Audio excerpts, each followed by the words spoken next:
Hello everybody and welcome back to another episode of Remote Control Monday. Apologies for not having one last week. This actually didn't turn up in time and it was very close again today. In fact, it only came the day I'm recording this.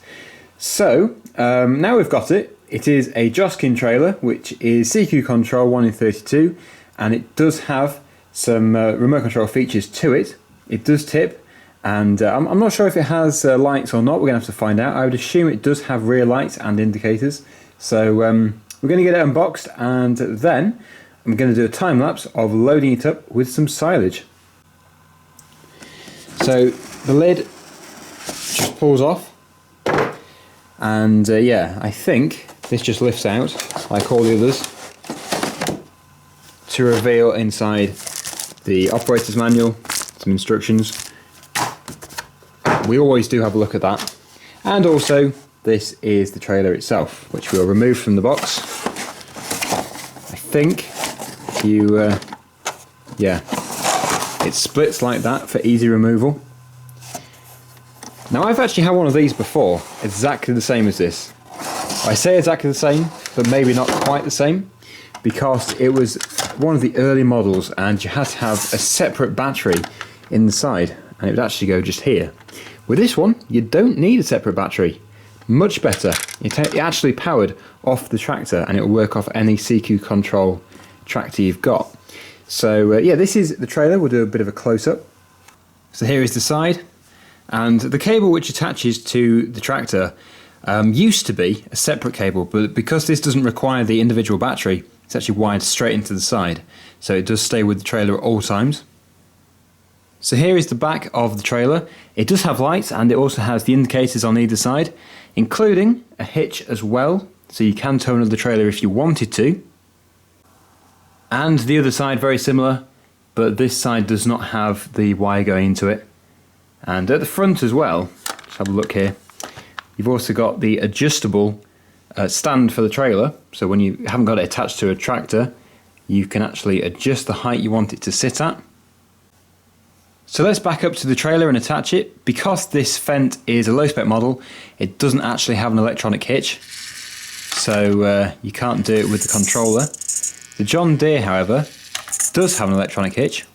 That's gone straight in. There we go. And then you can lift the trailer up with the little handle over here. Quite fiddly from this side, but it's not too hard to turn. And that puts the little stand up. And then there is just the cable which goes into the little port on the back of the tractor. I'm not sure if there's anywhere to actually feed this through because it's going to be sort of hanging down. Maybe if you put it through under here. It's a bit fiddly, but I just don't want it to hang down so much.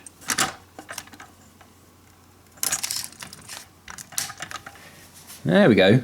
It's not too bad. So let's take a look in the information booklet which is included. I always enjoy looking at this because it compares the full scale model to the 1 in 32 model. And the actual full scale model's model number, or model name, is the Joskin Transbase 16 ton, so it's 16 tons, with a transbase of 22 meters cubed. The dimensions are roughly 8.2 by 2.5 by just over 3 meters. So quite a big trailer, load capacity 16 tons, and then the model is, the material is zinc die-cast with plastic parts. Dimensions are 264 by 106 by 102 millimeters. It has one servo motor, that must be for the tipping, and the operation is with the infrared and radio remote control Siku control tractor, approximately 621 grams. That sounds quite heavy actually. I'm surprised it's as heavy as that because I think that's the same as a tractor. Model tractor that is. So here we are back in the yard and I've just spent a fortune on some more of this sawdusty silage which is for model villages and stuff. So we've got some more to load than the fairly pathetic amount we had before. What I'm going to do is just drive the Fendt tractor into this side of the pit if I can do. This is testing my model tractor driving ability. There we go.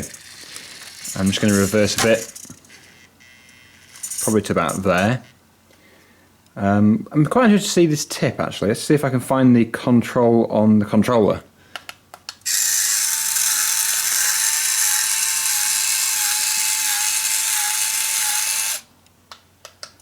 Well, I found it. It's the plus and minus on the remote control. It's quite loud, but it is effective. It does work. And I wonder how much weight it can pick up. We're obviously going to load this, going to do a time lapse, see how well it will work. We'll probably just tip it back again afterwards, or maybe in this second pit along. But yeah, we're going to do a bit of a time lapse here with John Deere as well, see how well it goes.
So quite a long time later and a lot of mess later, I'm on my final bucket load here. It is quite hard to tip when it's so full because you can't get full tilt on the bucket. You have to sort of jiggle it about like that, which is just knocking it out. So yes, I think that is probably at its limit.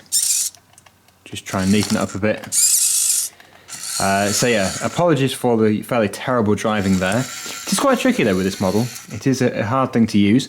However, the trailer is now full, so what I'm going to do is I'm going to turn around and I'm going to tip it in the pit which the Fendt tractor is currently parked in.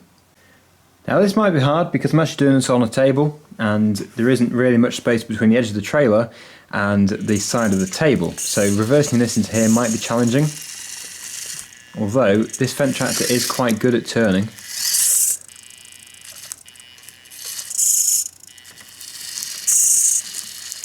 Just got to shuffle it a bit.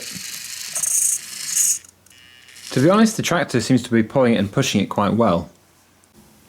Well, I think that is really in position as much as it's going to be able to be. So let's tip the trailer. Here goes, see how well it does it. Might just pull forward a bit actually, because it might go over the back. Already got a big enough mess to clear up.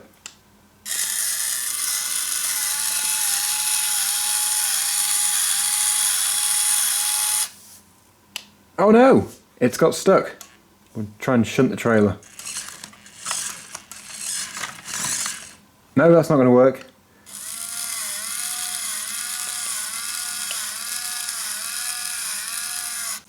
I think I really did fill this trailer to its limit.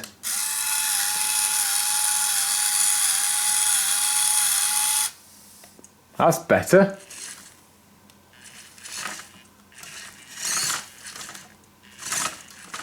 I think we're empty. Might be a bit left in there. But that has certainly made the new trailer very dirty. So what I'll do is just take the traction trailer out of the pit. And if this was Farming Simulator, I would say we can now clamp it down. But this isn't, so that is actually the end of the video. So thanks for watching. Hopefully you did enjoy the video despite the terrible driving. And at least we have finally done a bit of work with these remote control tractors. So yeah, I don't know if there'll be one in 2 weeks' time. Gonna have to see, because obviously these are quite expensive, just trying to regenerate some money to put towards them. But we'll see. Until then, thank you very much for watching, and I hope to see you again soon. Bye for now.